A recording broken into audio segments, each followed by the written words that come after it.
爸，女王的宠物出现了，就快好了。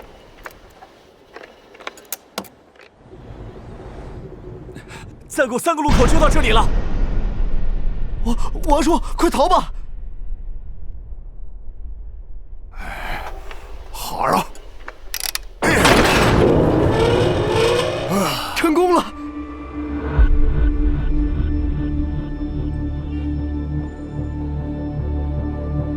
那家伙拐弯，往东边去了。他们果然会优先袭击照明没恢复的街区，我们安全了。好。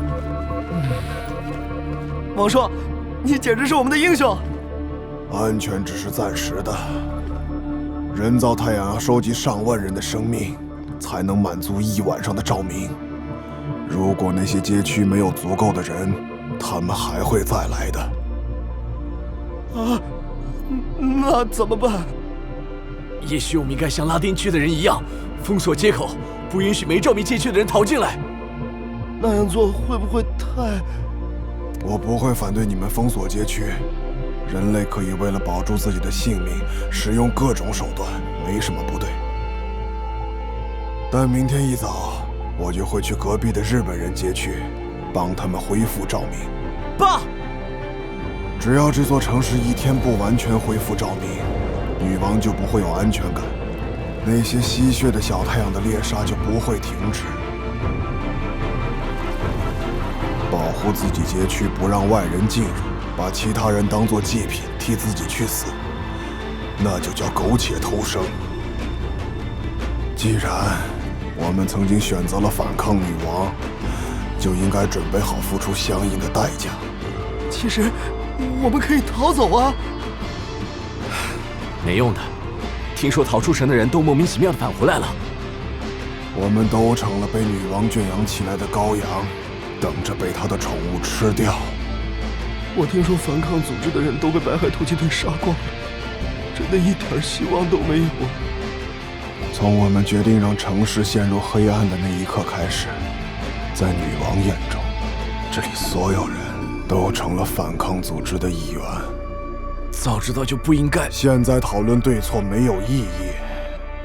过去和未来的一切决定，都是为了我们自己。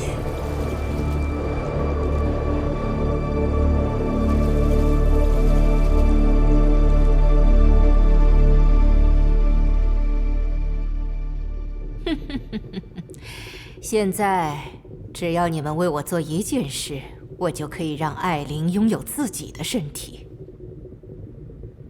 我们已经帮你对付反抗组织了。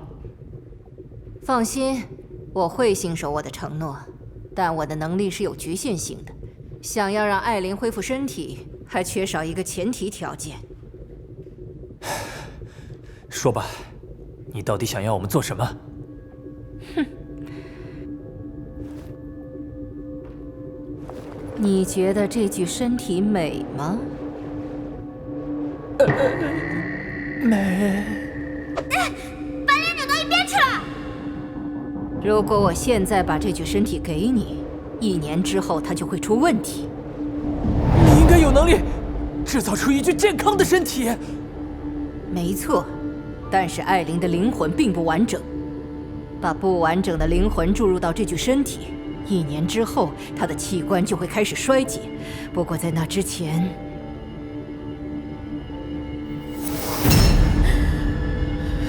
她就会因为皮下组织完全腐烂，变得丑陋不堪，像具僵尸。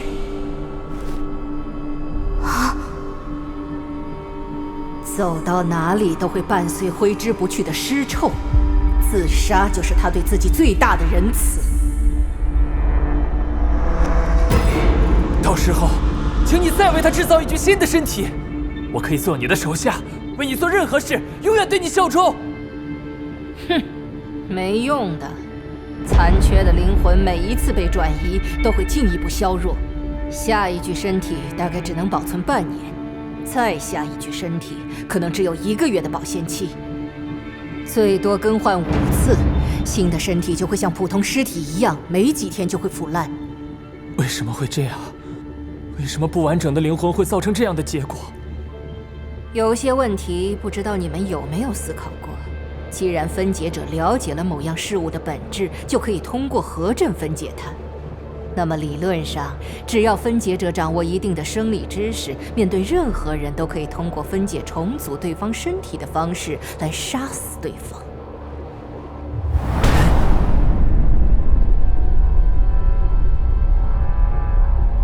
哪怕只是在对方的血管里制造一个血栓都是致命的，这样的战斗会变得异常轻松。但是没有分解者会这么做，包括精通生物技术的我。我记得，你曾经试图分解过我的身体。那时你是个白骸突击者，身体被我故意设计成灵魂的不稳定载体。而且当时我没有真的想杀死你，我只是想确认控制机制是否还在，是否可以让你成为我的一枚棋子。事实证明，你没有让我失望。如果当时你在一具普通人的身体里，我就没那么容易分解你了。按照你的意思，即使是普通人，也可以保护自己的肉体不被分解。也就是说，就算没有2个灵魂，普通人类同样可以透过松果体释放出一定范围的分解场。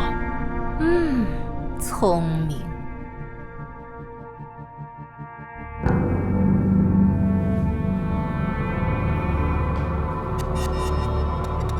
PUP 一直有种理论认为，如果把多出来的灵魂从分解者体内取出，分解者就会失去能力。